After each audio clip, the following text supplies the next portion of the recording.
સોમવારે 10 લોકો આવો ઓફિસે થઈ અને જે ડોક્યુમેન્ટ હોય, નોટિસો હોય, કોર્ટમાં ગયા હોય, એની વિગતો હોય એ બધી જ લઈ આવો. બરાબર, હું પેલા વકીલોને એને બોલાવી રાખીશ. સોમવાર 4 વાગે આવો. હરીશભાઈ સાહેબે આપણને સોમવારે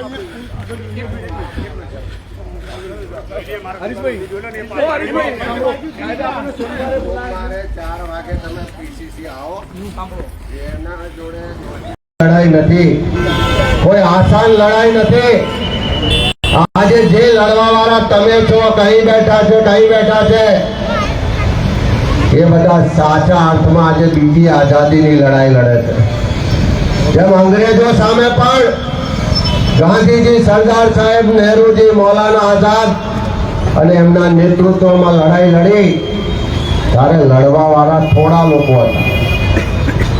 ગાંધીજીએ જ્યારે સાબરમતી આશ્રમમાંથી દાંડી કૂચની શરૂઆત કરી, ત્યારે આગલે દિવસે જ્યારે 12મી માર્ચે દાંડી કૂચ નીકળવાની હતી, તો 11મી માર્ચે સાંજે જ્યારે જમવા બેઠા ત્યારે કીધું કે કાલે સવારે આશ્રમમાંથી આપણે બહાર નીકળીશું તો અંગ્રેજોની લાઠીઓ છે, અંગ્રેજોની ગોળીઓ છે, પકડીને જેલમાં, કારાવાસમાં નાખી દેશે.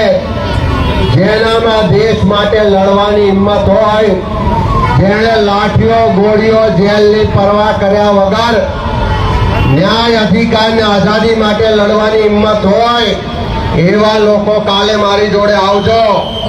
જેનામાં હિંમત ના હોય, જેનામાં એ માટેનો જજ્બો ના હોય, પ્રેમથી જમીને ઘેર જજો. બીજા દિવસે જ્યારે એ દાંડી કૂચ નીકળી તો 80 જેટલા લોકો જ હતા, પણ 80 લોકોએ શરૂઆત કરી તો દાંડી પહોંચતા લાખો લોકો એમાં જોડાયા અને અંગ્રેજોએ ઝૂકવું પડ્યું. એમ આ નવી આઝાદીની લડાઈ છે.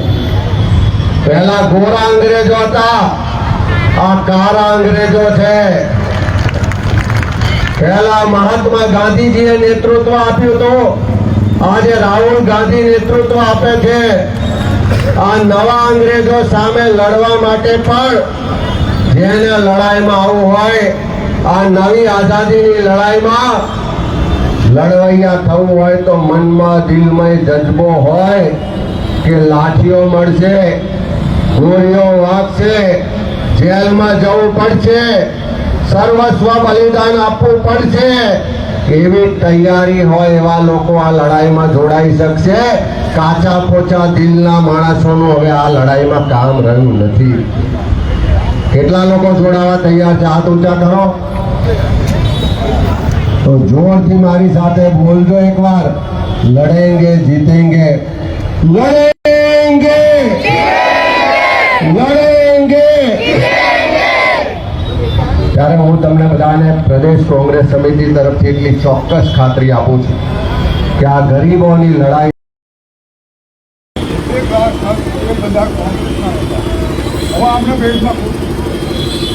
આટલા વોટ જો પેલી પેટી ખોલશે મતદાર યાદીમાં તો અમારા 25,000ની લીધે ઘટી જાય. એ ધ્યાનમાં રાખીને આને ફિલ્ટર કરવાની કોશિશ કરી. બરોબર, સરકાર, કોંગ્રેસ સરકારે અમને આપેલું છે અને ભાજપ સરકાર અમારે કરેલું નહીં. મોટી નીતિ તો એ રીતે થાય છે કે ઘરનો સામાન બંધ દેવાનું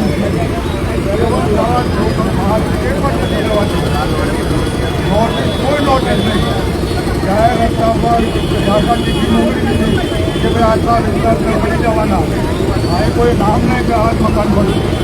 બધા અમે તો કઈ ગયા, આ કોર્ટમાં ગયા એટલે આ તો બધો 10,000 મકાન 10,000 મકાન. પણ જ્યારે આવ્યા જાય એક માર્શલો ચલાવ્યો મકાનો પર, અને મકાનો તો સહી છે. અને સાહેબ એટલે રાજા થઈને એમના જોઈને જોવાની ખબર પડી.